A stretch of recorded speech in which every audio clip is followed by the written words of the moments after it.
passando um momento bastante complicado, acho que um momento sem precedente na nossa história, saindo de um inverno, entrando numa primavera, com tamanha falta de umidade, tamanho déficit hídrico, né? E a gente tá andando aqui, tá vendo a dificuldade das lavouras. Acabamos de passar por uma área de painço, a qual deveria estar toda verde, fechada, com as panículas emitidas. Algumas plantas emitindo panículas, falhas de densidade em função da má germinação que ocorreu por falta de água, e agora o desenvolvimento irregular das plantas também em função do déficit que está acontecendo. Não está sendo diferente com as lavouras de milho, né? Nós vamos poder observar alguns aspectos aí depois com milho. Então, no momento em que nós estamos com o valor de mercado, o preço dos produtos agropecuários sem precedente, é o caso hoje. Nós tivemos informação do milho indo a R$ 88,00 a saca, trigo R$ 77,00 a saca, soja acima, em torno de R$ 150,00, até negócio de 170 no Mato Grosso.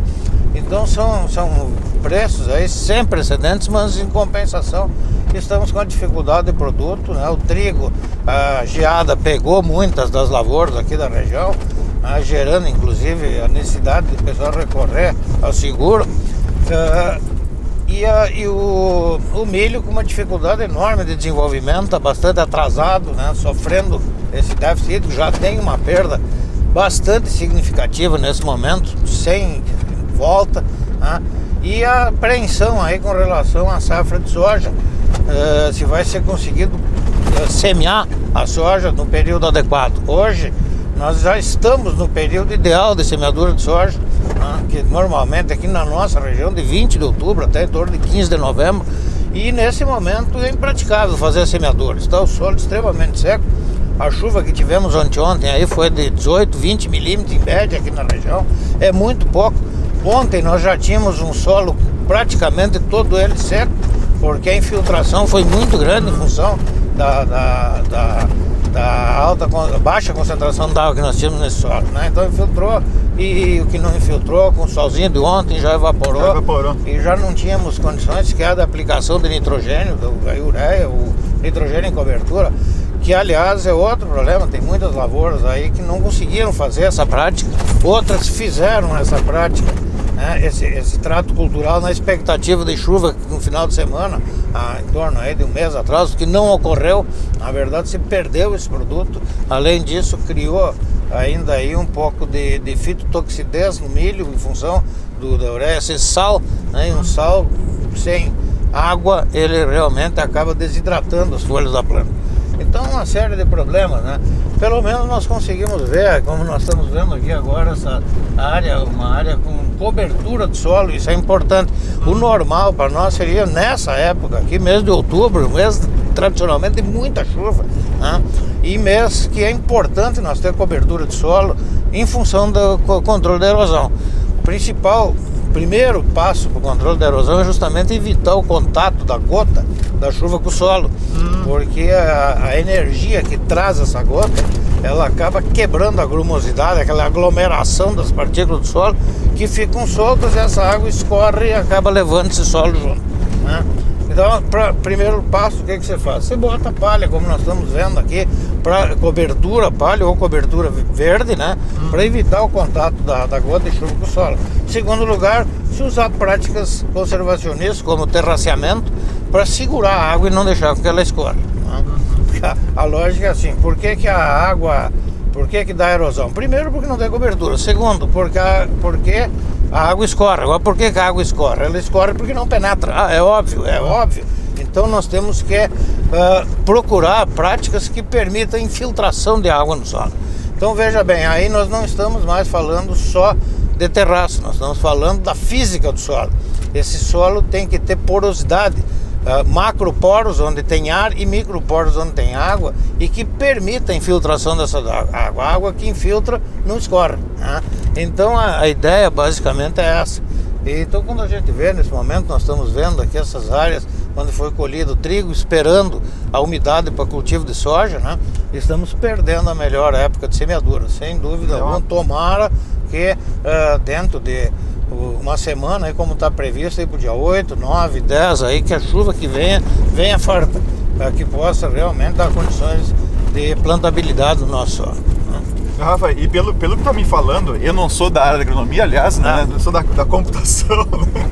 Eu tenho uma grande dificuldade agora eu tô me dando conta da minha ignorância com relação à agronomia. Porque a gente olha e a gente vê o campo por cima, a gente vê as plantas, né? Sim. Se desenvolvendo e tal.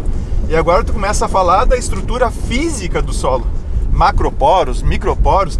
Esse tipo de conhecimento faz parte da formação do agrônomo? Exatamente. Inclusive, assim, nós temos dentro das atividades de manejo de conservação do solo e da água, uma disciplina específica, mas na curricularização da extensão, uma das fases da curricularização da extensão, que é um projeto de trabalho de um diagnóstico completo de uma propriedade rural, uma das fases, a segunda fase, é justamente determinar as condições físicas do solo. O que você faz nesse caso? Se faz análise através de um equipamento chamado infiltrômetro de Cornell. Se faz infiltrômetro? De Cornell. De Cornell. Cornell é o cara que desenvolveu esse equipamento, né? Onde você faz a análise da capacidade de infiltração d'água, para ver quantos milímetros hora esse solo tem condições de absorver. Em função disso, né, em função desse resultado, nós temos lá parâmetros críticos, e a partir do resultado vai se definir qual é o preparo do solo, se tem que fazer subsolagem ou outra cobertura, outro tipo de atividade. Além disso, nós também analisamos a partir de um equipamento eletrônico que chama o penetrômetro, um penetrômetro eletrônico que ele nos indica a resistência do solo à penetração. Essa resistência à penetração, ele é medida em kPa, ele vai nos dar lá em que profundidade está acontecendo a compactação, se é que ela existe. E aí, a partir dessa profundidade, também auxilia essa informação para se definir a melhor prática de preparo desse solo, se há necessidade de quebrar a camada compactada ou não. E o terceiro aspecto que você faz é a análise aí em diversos níveis de camada do solo, de 0 a 5, 5 a 10, 10 a 20, 20 a 40 e 40 a 60 milímetros de profundidade. Você faz a análise da microporosidade, da macroporosidade, da porosidade total. Então, aí também nós temos níveis críticos estabelecidos. Então, com todo esse conhecimento, né, resistência à penetração, capacidade de infiltração, mais micro e macro porosidade total, nós vamos tomar uma decisão de qual é o melhor manejo para esse solo nos próximos 2, 3, 4 anos. Então, essa ação não só se vê em aula, mas se faz na prática, e todos os alunos, seus grupos, nessas propriedades onde ele vai fazer a curricularização da extensão, ele pratica, ele vai lá e faz a medição de todos esses dados para daí poder gerar uma recomendação à família proprietária. Rafa, isso me espanta, assim, a quantidade de coisas envolvidas, pensando só no solo, né? Que daí tem mais a questão da planta, das doenças e tudo mais. Sim. Sem esse conhecimento, quando a gente planta, quando a gente faz o plantio, se a gente não tem esse conhecimento numa propriedade, tem algum resultado? Sem esse tipo de conhecimento, se consegue fazer alguma coisa, mas imagino que se perca muito, né? Eu diria assim, você caminha, né? Mas é uma caminhada no escuro. Por que eu vou caminhar no escuro se eu posso caminhar com uma luminosidade que me permite uma caminhada mais tranquila e mais segura, né? Então, além disso, também tem a análise química do solo, né? Nitrogênio, fósforo, potássio, os micronutrientes, que também hoje nós trabalhamos com ela estratificada, com níveis de 0 a 10 e 10 a 20 centímetros, para analisar se aquele adubo que está sendo colocado realmente está penetrando, está chegando onde estão as raízes, porque não adianta eu colocar lá muito adubo na superfície, ele não chega lá na raiz onde a planta faz a absorção desses nutrientes, né?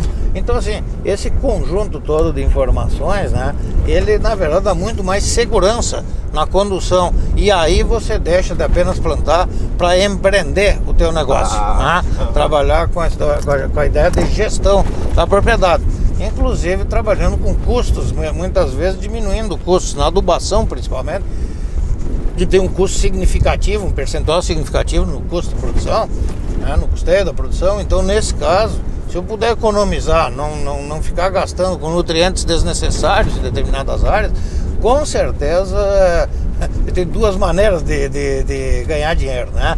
Uma é aumentando o rendimento, de grãos e a outra diminuindo a despesa. Preferencialmente eu juntar as duas, né? Conseguir aumentar o rendimento diminuindo a despesa. Esse é o grande desafio que nós temos, né? E me parece que sem esses... Isso que tu tá passando, tu tá dando uma geral pra gente, uma visão geral, né, Garrafa? Sim. Porque isso aí tu precisa de alguns anos de estudo, tu precisa de cadeiras e sentar com os professores, ir pras práticas, como tu colocou, pra aprender de fato, ir a campo, né? Mas, realmente, se eu não tenho essas informações, se eu não tenho essa formação, eu vou meio que na força bruta, posso dizer assim, né? Eu vou plantando e vou vendo o que dá, né? E vou tentando acertar ali meio, como tu disse, no escuro. Não tem muito... Então, É porque, assim, os fatores básicos... Tem 54 fatores que interferem no processo produtivo, né? Os primários. Aí, assim... Mas desses fatores, os principais, alguns a gente domina, outros não. Principal, chuva, a umidade, sem dúvida nenhuma, é o principal fator. Só vamos dominar se não tiver irrigação. Aí o outro, eu diria assim, a adubação adequada, a alimentação da planta adequada, né, dentro do equilíbrio que ela necessita. A genética hoje é fundamental, eu tenho material genético de alto potencial produtivo. Agora não adianta eu ter um material de alto potencial produtivo com uma nutrição inadequada. Então eu tenho que dar condição para que ele expresse esse potencial, né? E além disso, a luminosidade, sol, porque a planta é fotossíntese, então ela precisa luminosidade, precisa radiação solar, né? Então umidade, radiação solar, né? Temperaturas adequadas, materiais genéticos de qualidade e adubação equilibrada. E o restante vai para, bom, mas e as plantas daninhas, as pragas, doenças? As pragas, doenças e plantas daninhas, elas não aumentam a produção, portanto não tem nenhum agroquímico, né, dos venenos agrícolas que aumenta a produção. Pelo contrário, ele só impede que a produção caia. Então eu tenho que partir de um patamar de qualidade e aí segurar esse patamar. Então o controle de pragas, doenças, de ervas, eu tenho que fazer isso também, estudo e análise. Eu não faço o controle lá, apareceu uma lagarta, eu vou fazer a aplicação de inseticida, não, depende. Eu tenho níveis de dano para essa lagarta, onde eu sei quais são os níveis em que a quantidade de lagarta, né, o custo do controle vai ser igual ao dano que ela vai causar. Então o que acontece? Eu não vou gastar uma aplicação de um produto se o dano que essa praga está causando é menor que o preço desse produto. Então isso também se estuda, se analisa tanto para pragas, só cuida da preferência, tanto para pragas quanto para doenças, né? Então isso é um conjunto, né? E essa é a dificuldade e a beleza do agropecuário, porque você tem muita vida envolvida. Você tem a vida da planta, tem a vida do solo, tem a vida da praga, a vida da doença, dos patógenos, tem a vida das plantas concorrentes, tem a vida de quem opera a própria propriedade. Então são muitas vidas envolvidas. Então, e quando tem vida não tem fórmula matemática, né? Então, assim, compreender isso é um desafio e tanto, né? Mas quanto mais informação eu tenho, tanto melhor. Agora, não adianta só ter informação se eu não consigo transformá-la em conhecimento, né? E aí, transformar informação em conhecimento é o grande segredo. É a C-Trem pra você.